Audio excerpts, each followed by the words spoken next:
Brasil registrou um aumento de feminicídios no ano passado com quase 1.500 registros.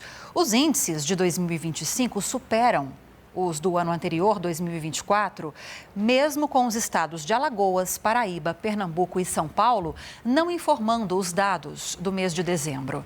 Nós separamos para você alguns números que foram divulgados pelo Ministério da Justiça e Segurança Pública para você entender o tamanho desse problema. Acompanhe aqui comigo. Olha só, gente, entre 2024 e 2025, 2.934 mulheres foram vítimas. Uma média de 4 casos por dia, 4 mulheres assassinadas por dia. De um ano para outro, o aumento de casos foi de 0,41%. Nós separamos também a variação de registros mês a mês. E ao somarmos os números desde 2015, quando o feminicídio passou a ser tipificado no Brasil, com a lei do feminicídio, até 2025, no ano passado, olha a soma. Foram 13.448 vítimas, uma média de 3 mortes por dia. Um crescimento de 174,77%, um aumento em 10 anos no número de casos de quase 180%. E nós podemos acompanhar também que os números cresceram ano a ano, saltando de 535 mulheres assassinadas em 2015 para 1.470 no ano passado. Lembrando que este número tende a aumentar, já que alguns estados, como eu mencionei agora há pouco, não divulgaram os registros de dezembro. Enquanto 15 estados tiveram crescimento nos casos de feminicídio entre 2024 e 2025, outros 11 estados registraram redução. Ao somarmos os números entre 2015 e 2025, São Paulo, Minas Gerais, Rio Grande do Sul, Bahia e Rio de Janeiro são os lugares onde mais se matam mulheres, pelo simples fato de serem mulheres. Olha o tamanho dessa preocupação, o quanto as políticas públicas ainda são muito necessárias para frear o avanço desses casos. E justamente para a gente seguir falando sobre isso, para a gente analisar o aumento desses registros, as mudanças na legislação e o que pode ser feito para tentar reverter esse cenário, nós conversamos agora com a promotora de Justiça de São Paulo e presidente do Instituto Provítima, a Celeste Leite dos Santos, a quem agradeço a participação aqui no Poder Expresso. Promotora, bem-vinda. Boa tarde. Boa tarde, Lívia. Eu que agradeço a honra de poder estar aqui no SBT News. E, infelizmente, falando de um tema preocupante, promotora, e que a cada ano que passa vem preocupando mais. E aí eu pergunto, a gente tem aumentado, pelo menos em nível nacional, eu não sei falar particularidades dos estados, as campanhas de conscientização, a importância de os registros serem feitos da forma correta para orientar políticas públicas. A gente pode atribuir esse aumento de casos exclusivamente pelo aumento da violência ou a gente pode colocar também nesse pacote o fato de haver mais conscientização e as pessoas direcionarem mais esse tipo de crime quando ele acontece? Bom, na realidade, Lívia, me parece que é fundamental o fator da violência. Ela tem aumentado ano a ano, como apontado desde 2015, que começou a série histórica em que há um registro estatístico do que realmente constitui o feminicídio, que ele nada mais é que um crime de ódio e contra as mulheres. Então, ele é feito por razões de discriminação, por razões de menosprezo ou em virtude de ser violência doméstica e familiar contra a mulher. Nós sabemos que 85% desses casos constitui violência doméstica contra a mulher e, portanto, são mortes que poderiam ter sido evitadas seja com o aumento das políticas públicas, apesar das campanhas de conscientização. Nós não temos um investimento maciço, seja a nível federal, estadual ou municipal, em políticas públicas de enfrentamento à violência contra a mulher. Então, não adianta nós apenas trabalharmos com campanhas, elas são importantes, elas conscientizam, mas sozinhas elas não resolvem o problema, porque o feminicídio ele é um problema social, cultural e estrutural. Nós veja, Lívia, que 218% foram o aumento nesse ano do julgamento de casos de feminicídio. Então, nós não podemos banalizar a violência contra a mulher. Ao menor sinal, ao menor indício, nós já precisamos atuar enquanto Estado e atuar enquanto sociedade, porque só o Estado, se a sociedade não aderir ao enfrentamento concreto desse problema, nós não iremos ter uma solução a longo prazo.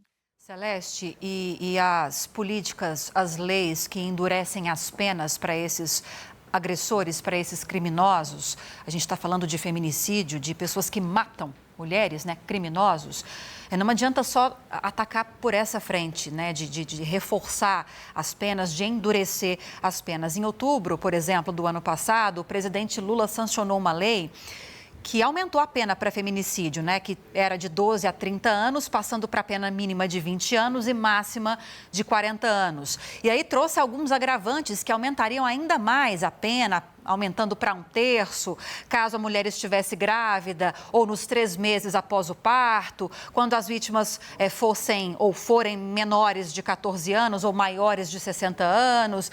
Também um aumento de pena de 1/3, caso o crime tenha sido cometido na presença de filhos ou na presença dos pais da vítima. Acredito, não sei se você vê dessa forma, promotora, que essas leis são fundamentais para deixar mais rígida a pena para esses criminosos. Mas é preciso atacar a raiz do problema com políticas públicas, onde o poder público e a sociedade estão errando mais nesse quesito. Perfeito, Lívia. Como você disse, não adianta apenas a ameaça da pena. Nós temos uma ameaça significativa. É o crime mais grave do Código Penal, é um crime hediondo, né? Então, significa que não só a pena é severa, como o seu cumprimento também é severo. Porém, não houve, desde a sua sanção, nenhuma diminuição significativa.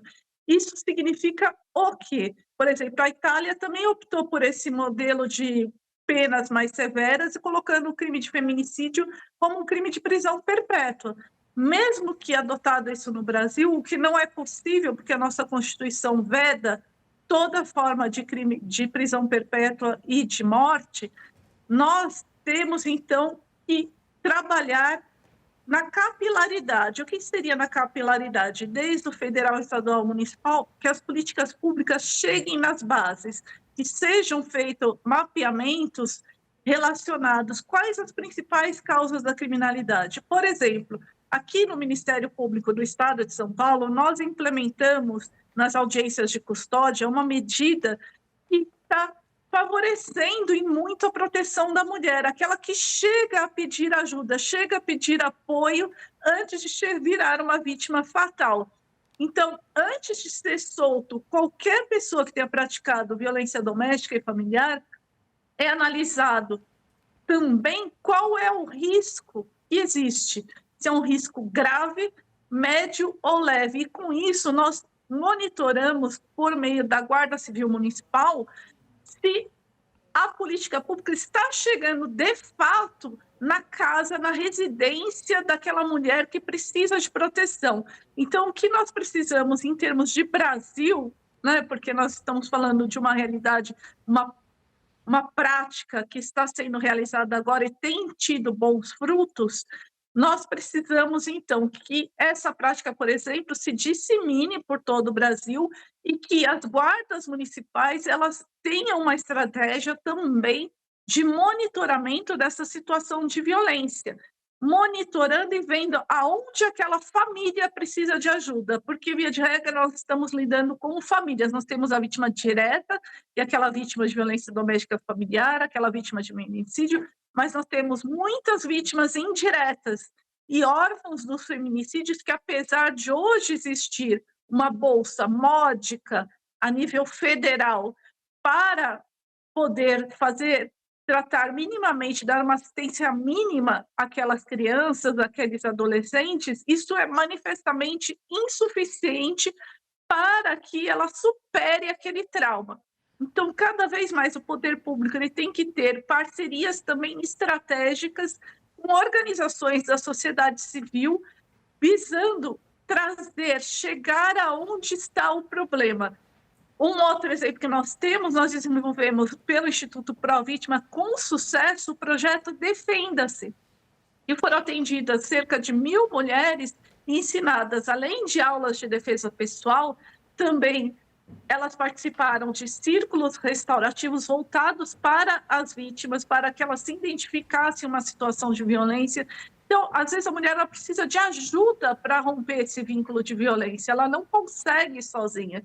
Então, por essa conscientização, ela estando em grupos que outras mulheres vivenciam o mesmo problema, elas conseguem finalmente se enxergar em uma situação de violência. E se enxergando uma situação de violência, ela passa a ter força para dar um basta, para cessar aquela situação. Só isso basta? Não. Muitas vezes, ex-namorados, ex-maridos são os algozes dessas mulheres. Por isso que precisa haver, então, esse acompanhamento contínuo para que nós evitemos que nós tenhamos cada vez mais reincidências vitimais. Sim.